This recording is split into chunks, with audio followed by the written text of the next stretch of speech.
Велат дека младите се вистинската суштина на иновацијата.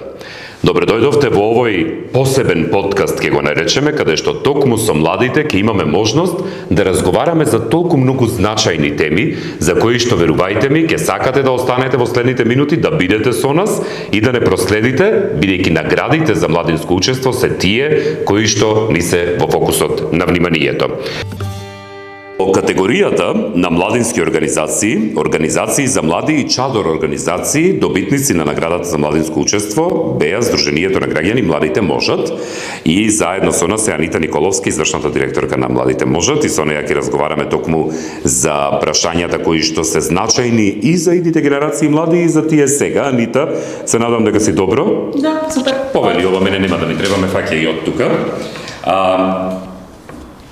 Анита, што мислиш дека беше главното што придонесе да ја добиете оваа награда? Веројатно искуството, праксата, посветеноста, сето тоа е јасно, но дали имаше нешто што можеби навистина вака од после кога седнавте и кога се навративте и рече, леле дечки, ја добивме наградата? Повтор пат. Да, повтор пат. Што беше тоа што повтор пат ве доведе на...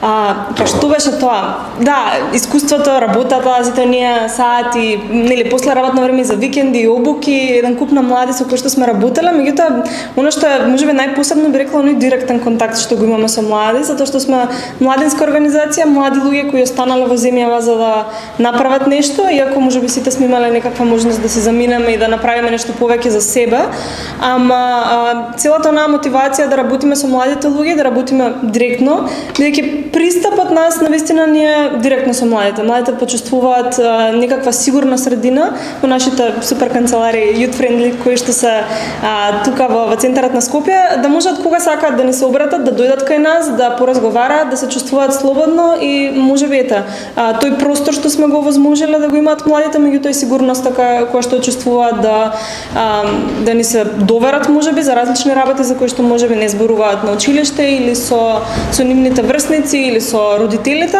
така што дојдат и во младите можат да почувствуваат една средина каде што можат да се дружат со врсници, можат да запознаваат нови луѓе и нели да имаат ментори кои што ќе им помогнат да го изодат својот пат. Што е тоа што може да го искажеме како мислење во однос на состојбата во образовниот процес? Океј, ние сме организација која што најмногу се фокусира барем во последните неколку години на прашањата поврзани со менталното здравје.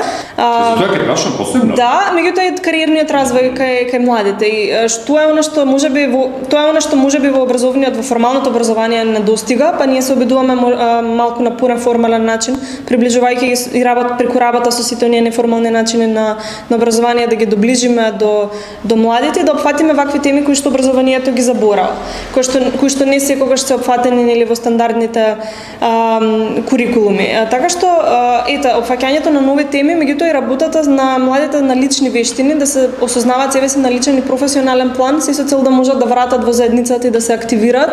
Тоа е нешто ни недостига во образованието. Развој на критичко размислување, развој на оние меки вештини на кои што младите им се потребни за да успеат нели во животот, да се пронајдат себе си, се со цел понатаму нели да можат и да се активираат и да вратат со никакво добро во заедницата. Така што кога би направила едно сумирање на образовниот систем кај нас, се уште ни се потребни модернизирање на целото образование, внесување на нови методи за работа, меѓутоа и проширување на теми кои што не се математика, физика, јазик и слично, туку теми кои што на младите им значат. Треба да ги следиме актуелните трендови, што е она што на младите им е потребно во моментот. Се случија многу случувања поврзани со врсничко насилство, поврзани со насилство генерално, за кое што не зборуваме толку многу, каде што се вклучени и наставници, образовен кадар и слично, така што да ги следиме потребите на младите и она што се случува и брзо да реагираме на промените. Што треба да направиме за континуирано да го негуваме менталното здравје кај младите? Односно, што правите вие, а што би требало да правиме сите ние? Да. Младите можат многу пред короната, веќе 7 години работиме на тема ментално здравје и започнавме преку неформални иницијативи кои што најчесто доаѓаат самите млади. Не ги наметнавме ние, туку им оставивме простор што е она што ви треба вас и како вие сметате дека треба да делувате. Ментално здравје се почесто се провлекуваше како тема. И неколку години работевме така, малку по ад хок би рекла, од потребите на младите и организиравме различни настани настани, работилници на оваа тема и можам да кажам дека со годините стана се поактуелна и побарана тема. Можеби работилници и настани кои што беа најпосетувани од младите за разлика од се друго што го правиме веќе било актуелно со години наназад. Па така и нели со самото доаѓање на ковид ситуацијата и се она што се случи со младите, одлучивме малку посистемски да работиме на тема ментално здравје и во изминатата година пилотиравме две програми кои што се однесуваат директно на образовниот процес. Едната е програма која што е насочена за предметни наставници и која што е насочена за психолозите, за училишните психолози, како на нив да им дадеме вештини да ги опфатат овие теми барем малку на оделенските часови, на класните часови, каде што има простор да се направи тоа. Така што обучуваме наставници и психолози за да работат со стручниот кадар, како може барем малку да се начнат теми, да не биде класниот час само за пишување, изостаноци и да треба нели да разговараме само за проблеми или да биде ќе те пратам кај психологот како некаква си закана, туку навистина да се актуализира темата, да се срушат табуата и стигмата која што постои за менталното здравје и да биде посетата на психолог многу нормална и можеби без да има причина работа. Сите ние да бидеме навикнати барем малку од своето време да одвоиме за да поразговараме со психолог без разлика дали е нели училишен психолог или приватен психолог.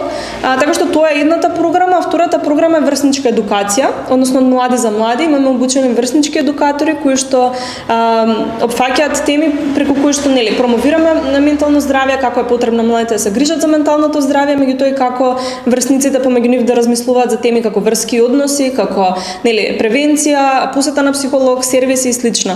Така што овие се две програми кои што ние ги понудивме, меѓутоа секако она за што се залагаме е малку посеопфатен пристап кон менталното здравје, односно да имаме пред се достапни сервиси и услуги, бидејќи сега навистина има многу малку услуги, па нешто што можеби за во нареден период би се фокусирале на оваа тема е малку повеќе да лобираме за менталното здравје како услуга која што е покриена од Фондот за здравствено осигурување, како што нели имаме сите матичен лекар, да имаме матичен психолог, а не да мора да посетуваме откако ќе се случат некои работи, така што посеопфатен пристап каде што нели ќе имаме различни засегнати страни, институциите пред се, меѓутоа исто така и родителите кои што се многу клучна алка во целиот процес за да можат и тие да разговараат со своите деца, да не се срамат и да не кажуваат доколку нивното дете оди на психолог, туку да биде сосема нормално, а да не се чувства нели срамот од општеството дека моето дете оди на психолог.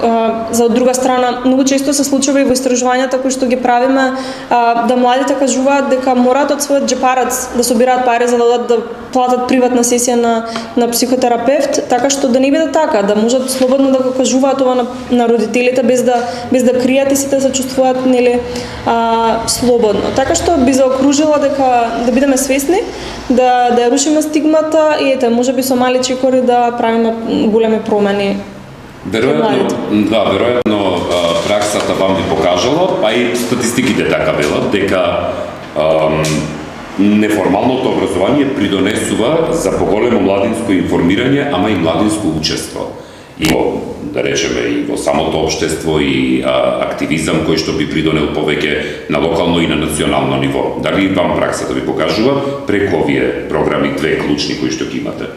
Да, апсолутно. Јас ќе тргнам прво од себе. Ние од младите можат, како средношколец, искрено не бев вклучена, многу касно се вклучив, дури на крајот на 4-та година, само затоа што и правев друштво на другарка на обука, да не оди сама и тоа ми го промени животот. Таа е една обука на која што отидов без да бидам свесна на што одам. Вештините кои што се стекнуваат низ нели посетата на вакви обуки, настани, генерално активирање во заедницата се нешто што не може да се стекне на ниту едно друго место. Навистина нашиот образовен систем не нуди стекнување на вакви меки вештини, на вештини кои што навистина им се потребни на младите за да влезат во светот на возрастните, така што неформалното образование е навистина алатка за стекнување на сите овие вештини, меѓутоа и неформалното образование нуди многу можности за ајде да го кажам шетање можеби, за осознавање на што е тоа надвор од нашата средина, за нови можности, за нови образовни системи, за се оно што не постои кај нас да го дознаеме, можеби да се вратиме тука и да го аплицираме нели на наше ниво, на локално ниво, на национално ниво и слично.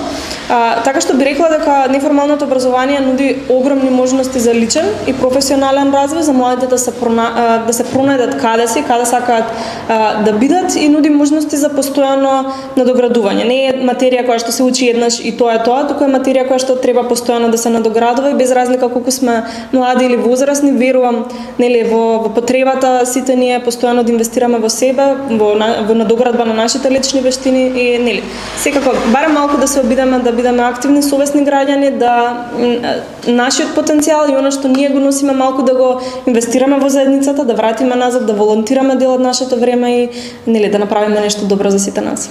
За крај, што би им се порачало на младите? Да веруваат пред се во себе и да инвестираат во себе, затоа што се ова што го кажав досега навистина сум го осетила на своја кожа, тоа и го гледам од примерите од сите млади кои што поминуваат низ младите можат низ годините, бидејќи само инвестицијата во себе мислам дека може да доведе до личен, меѓутоа и напредок на целото општество.